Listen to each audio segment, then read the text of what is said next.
여러분 안녕하십니까, 마시TV입니다.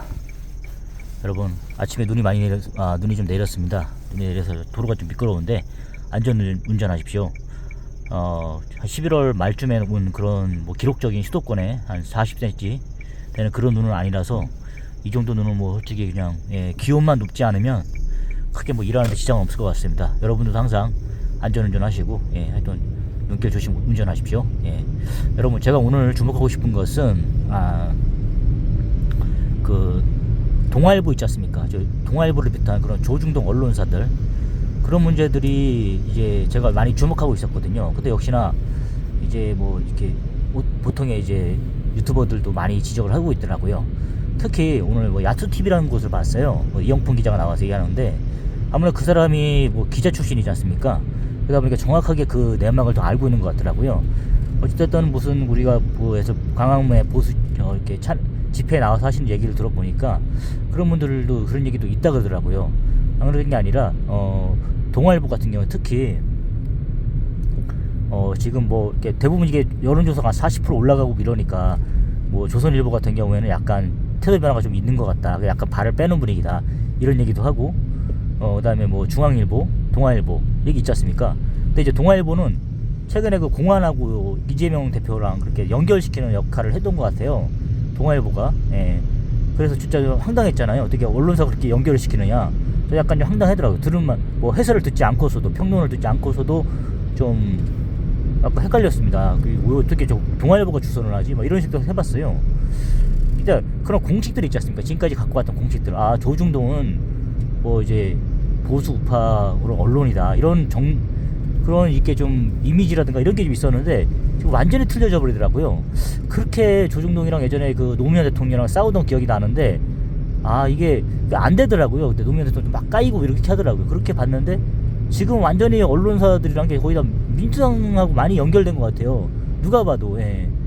언론 TV며 뉴스 신문이며 해서 그래서 느낀 게 그거죠. 어떻게 저렇게 보수들하고 민주당이랑 그런 당이 친하지? 이런 생각도 해봤어요. 도저히 맞지 않는데 이런 생각했거든요. 최근 들어봤을 때 너무 이해가 안 가는 거예요. 저도. 근데 지금 조금 이해가 가는 것 같아요. 일단 동아일보라는 곳 자체가 일단은 지금 아까 그런 얘기도 있어요. 중국 인민일보다 이런 식으로 얘기 나오는 거가 있어요. 그러니까 저도 이해가 안 가더라고. 어떻게 신문사라 그렇게 될 수 있을까? 근데 생각을 해봤어요. 신문사라는 곳이 도대체 어떻게 수익 구조가 되는 것인가? 일단은 제가 보니까 일단 동아일보라는 곳은 어쨌든 동아일보, 조선일보 이런 거 보면 어쨌든 그 광화문이랑 그 사거리에 그 건물을 갖고 있잖아요. 부동산은 엄청나잖아요. 일단 그런 걔들은 솔직히 그런 재벌들은 먹고 살 걱정 안 할 거 아니에요. 근데 계속 어쨌든 거기도 직원들에게 월급을 줘야 되고 또 먹고 살기 위해서는 또 어떻든 수익이 발생해야 되잖아요. 그렇다고 무슨 마트를 보강그룹처럼 CEO 보강그룹처럼 마트를 할 겁니까? 뭘 할 겁니까? 편의점을 할 겁니까? 뭘 할 겁니까? 어쨌든 그 사람들도 어쨌든 서민경제 뛰어들 수도 없는 거잖아요. 만약에 그렇게 뛰어든다 하더라도 그 사람 승산이 있을까요? 대기업들도 지금 못하고 있는데 대기업들도 그렇게 잔뼈 굵은 사람들이 있는데 어쨌든 그 사람들은 언론사로 먹고 살아야 되는 거 아닙니까? 그렇기 때문에 제가 들은 얘기로는 듣기로는 이 사람들이 어쨌든 중국의 자본을 받았다. 듣기로는 중국의 자본을 받은 것이다. 투자 자본을 받은 것이다. 어쨌든 그런 식으로 되고 또 그다음에 중국과의 어떤 사업을 할 것이다. 제가 봤을 때 언론사라는 게 어떻게 무슨 사업을 할 수 있을까? 중국과에 그런 생각해봤어요. 언론사라는 거 해봐야 일단 신문 팔고 그다음 방송 이거 아닙니까? 그러니까 어쨌든 경쟁 사이다 보니까 재벌들도 경쟁을 다 해야 되는 거예요. 언론 재벌이를 하는데 제가 봤을 때 언론 재벌을 하면 진짜 먹고 살기 힘들 것 같아요. 언론이라도 그래도. 왜냐하면 그 언론 기관에 있는 게 아니지 않습니까? 수많은 언론 기관이 있기 때문에 경쟁도 치열하고 예전처럼 어쨌든 조중동이라는 그런 기관지를 발행하는 것도 아니고 누가 요즘에 신문을 보겠습니까? 사실 종이신문을. 제가 예전에 칸나 앨범이라는 데를 다녔거든요. 거기도 마찬가지예요. 얘기하더라고요. 그 단기동 같은 사람들이 여기 사장이 그래도 예전에 돈을 많이 벌었다. 그렇게 해서 이렇게 댕기만 비전이 있을 거다. 이렇게 얘기했거든요. 근데 아무리 생각해봐도 이 종이 앨범 이거를 갖다가 과연 갈 수가 있을까? 물론 어느 정도 간직하려는 사람은 있겠죠. 하지만 제가 생각하기에는 오래갈 아이템은 아니다. 이런 고민을 많이 면접 때도 얘기했거든요. 근데 어쨌든 그런 얘기를 하더라고요. 근데 지금은 어디 다른 데 이사 가는지 안 보여요. 그런 것처럼 어쨌든 그들도 지금 생각해보면 그냥 이 사람들이 민족의 기관지로서 그런 역할을 하는 게 아니더라고요. 아, 이 사람들 다 돈벌이구나. 물론 초창기 창립 멤버인 뭐 김병관 회장, 동아일보 회장 그리고 뭐 지금 장남이 운영하고 있어요. 그 다음에 차남인 김병렬인가요? 누구 그 있어요. 그 사람은 김정렬인가요? 그 사람은 지금 삼성의 그 제일모직 그런 뭐 대표로 있는 것 같은데, 어쨌든 그 삼성가랑 지금 결혼을 했죠. 정략 결혼인지 저렇게 모르겠어요. 어쨌든 그렇게 해가지고 지금 차남이 그 삼성가에 있는데, 어쨌든 지금 보니까 그런 시스템인 것 같아요. 돈 나갈 구멍은 없을 것 같아요. 제가 봐도, 제가 언론 재벌을 하더라도, 만약에 한다 치더라도 이게 과연 먹고 살 수 있는 그런 게 없을 것 같아요. 근데 이제 그런 얘기를 하더라고요. 이제 민주당이란 그 자체가 그 약간 무슨 뭐 대기업 길들이기 이런 게 좀 이렇게 있는 것 같아요. 그래 민주당 자체 DNA가 이제 스스로 우리 뭐 이렇게 그 건강한 우파 사람들처럼 돈을 벌려고 하지 않고 그 계속 그런 DNA 있지 않습니까? 계속 세금을 빼먹는다던가, 그 다음에 막 등쳐먹었고 이런 거 있지 않습니까? 그런 거 협박하고 이런 걸로 해서 그냥 파이프라인을 빨대를 꽂아갖고 이렇게 나오게 하는 그런 시스템을 갖고 있는 것 같아요. 그래서 자꾸 사업하기 힘드니까 그런 대기업들도 이제 민주당에게 징징거리고 이렇게 하니까 계속 그렇게 되는 것 같고, 이런 시스템이 또 있는 것 같아요. 그리고 어쨌든 지금 말씀드린 것 본론으로 들어가서, 그럼 동아일보 자체도 그 사업을 유지를 해야 되니까 어쨌든 지금 그거를 생각해서 중국의 자본을 좀 투자를 받는다든가, JTBC는 확실히 얘기가 있잖아요. 중앙일보 같은 경우에는 뭐 중국의 자본을 받았다. 어쨌든 그 자본 투자자의 그런 요구에 맞게끔 기사를 써야 되잖아요. 어쨌든 그 중국이란 자체가 지금 중화 사상 이렇게 있기 때문에 계속 지금 자기들의 영향력을 행사해서 다른 나라의 그런 지금 정치권에 영향을 미치려고 하지 않습니까? 경제를 어느 정도 잡두고 하니까 지금 정치권에 영향을 미치려고 하는 거예요. 지금 내정 간섭하려고 하는 거죠. 그러다 보니까 이해가 가는 거예요. 왜 중국 자본들이 왜 이렇게 언론사에 투자를 할까? 이런 생각 해봤어요. 자기들의 우호적인 그런 기사를 쓸 수 있고, 그런 거 정권을 이렇게 좀 마음대로 이렇게 하고 있을 수 있는 그런 식으로 가는다고 생각해봤는데 좀 끔찍하더라고요. 아, 그렇구나, 이해가 가는 거예요. 그리고 동아일보 자체가 또 무슨 중국 내에서 혹시 또 무슨 사업을 하고 있지 않나? 중국가에 거기서 어떤 일을 해야 먹고 살 수 있는 구조가 나오지 않나? 이런 식으로 얘기하더라고요. 그러니까 제가 생각해봐도 이해가 가는 거예요. 아, 이게 무슨 중국과 그런 직접적 연관이 있겠구나. 안 그러면은 저 사람들도 대한민국 국민들이 그런 자기들의 파이프 라인일 텐데 도저히 저렇게 할 수가 없을 거 생각이 들거든요. 그러니까 왜 일방적으로 이렇게 민주당을 편을 드는지 들어서 좋을 게 없다 생각이 들었거든요. 근데 알고 보니까 그런 생각이 또 드는 거예요. 아, 중국에 뭔가 있구나, 뒷배가 있구나, 이런 생각하지 않고는 그렇지 않겠더라고요. 그런 생각을 좀 해봤습니다. 그러니까 좀 이해가 가는 거예요. 아, 그들도 진짜 이익 집단이구나.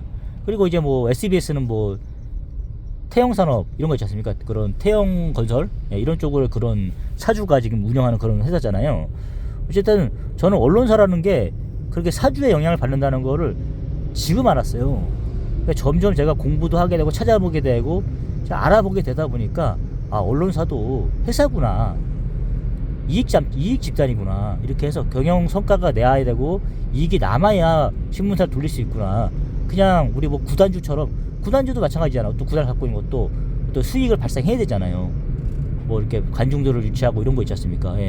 관중들이 들어와야 되고, 축구단이라든가 야구단 이런 거 다 자체가 그런 것처럼, 아, 진짜 자선 사업은 없구나, 재벌들이 그냥 뭐 자선하는 게 아니구나, 이런 생각을 하게 됐습니다.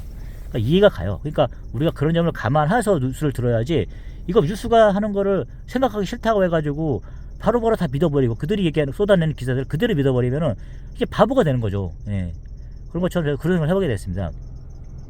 그리고 지금 만약에 이 전쟁에 대해서 제가 결과를 한번 평가해보자면 쉽지 않을 것 같아요. 지금 뭐 이렇게 뭐 유튜버들이 많이 애쓰고 있지만, 외국 시민들이 나와서 뭐 시위에서 하고 있지만, 국민들의 목소리가 쉽지 않을 거다. 이 재벌들과 연결된 이런 민주당 정권, 민주당 권력하고 이런 언론 재벌들, 이런 것들이 연결되다 보니까 쉽지가 않을 것 같아요. 목소리를 내는 게.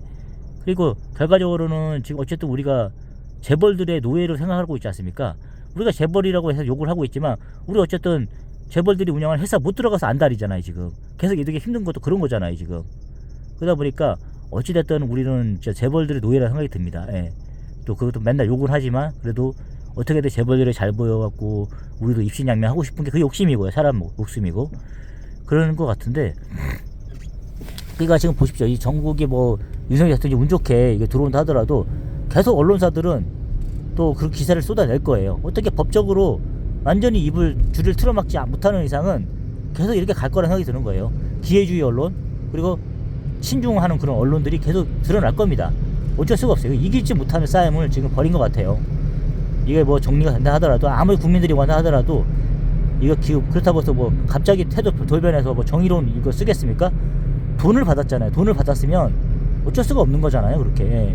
이게 화주, 뭐 화물차로 좀 화주죠.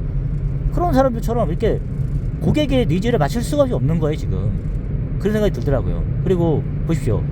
지금 JTBC 홍라이 라인이잖아요, 그죠? 천암이 운영하는 그런 데고, 그리고 홍라이 계열이잖아요. 그리고 CU 보강그룹, 뭐 저기잖아요. 그것도 좀 편의점 계열이고, 이마트. 이게 다 모든 게 연결되어 있었습니다. 그리고 언론까지 이렇게 지금 다, 그리고 JTBC 동아일보는 또 김병관 회장의 그런 차남인 지금 그 제일모직 사장, 그 사람이 운영하는 거고, 이게 다 연결되지 않습니까? 삼성이 연결된 거 아닙니까? 그럼 뭐 정략결인지 모르겠지만 그렇게 뭐 다 이 친인척으로 연결되어 있는 거 아닙니까 지금? 그 재벌들이 언론사를 갖고 있는 거예요. 직접적으로 삼성이 운영하진 않지만 그게 다 연결된 거 아닙니까? 그거 어떻게 이기겠어요? 그러니까 저는 포기했죠. 만만치 않겠다 이거 그냥 또 조용하게 넘어가거나, 제가 봤을 때는 어쨌든 윤석열 대통령이 다시 살아나기 힘들겠다. 지금 많은 레거시 미디어의 그런 언론들이 얘기하는 것처럼 지금 이미 그거를 뭐 느끼고 막말을 계속 쏟아내고 있더라고요. 아무리 국민들이 나와가지고 지금 뭐 시위를 한다 하더라도 이거 판이 뒤집히기 쉽지 않을 것 같다, 이런 생각이 드는 거예요. 그래서 계속 이렇게 재벌들이 지배하는 뭐 현실 생활도 마찬가지지만 이렇게 뭐 언론 자체도 이렇게 연결이 되는구나, 이 생각을 해보게 되었습니다. 여러분 제 생각이 맞는지 모르겠어요. 하지만 정말 좀 슬픕니다. 이렇게 계속 이렇게 어쨌든 그들이 주는 그런 월급을 받고 살고 있지만 그래도 좀 안타까운 것 같습니다. 정의란 게 이 경영 논리에 따라서 이렇게 운영되는 것 자체가 너무 좀 안타까운 현실입니다. 여러분 하여튼 그래도 우리가 한번 힘을 내서 이 정의를 지키는 방향으로 갔으면 좋겠습니다. 여러분 오늘도 좋은 하루 되시고요. 제 영상 유익하셨다면 좋아요, 구독 감사합니다.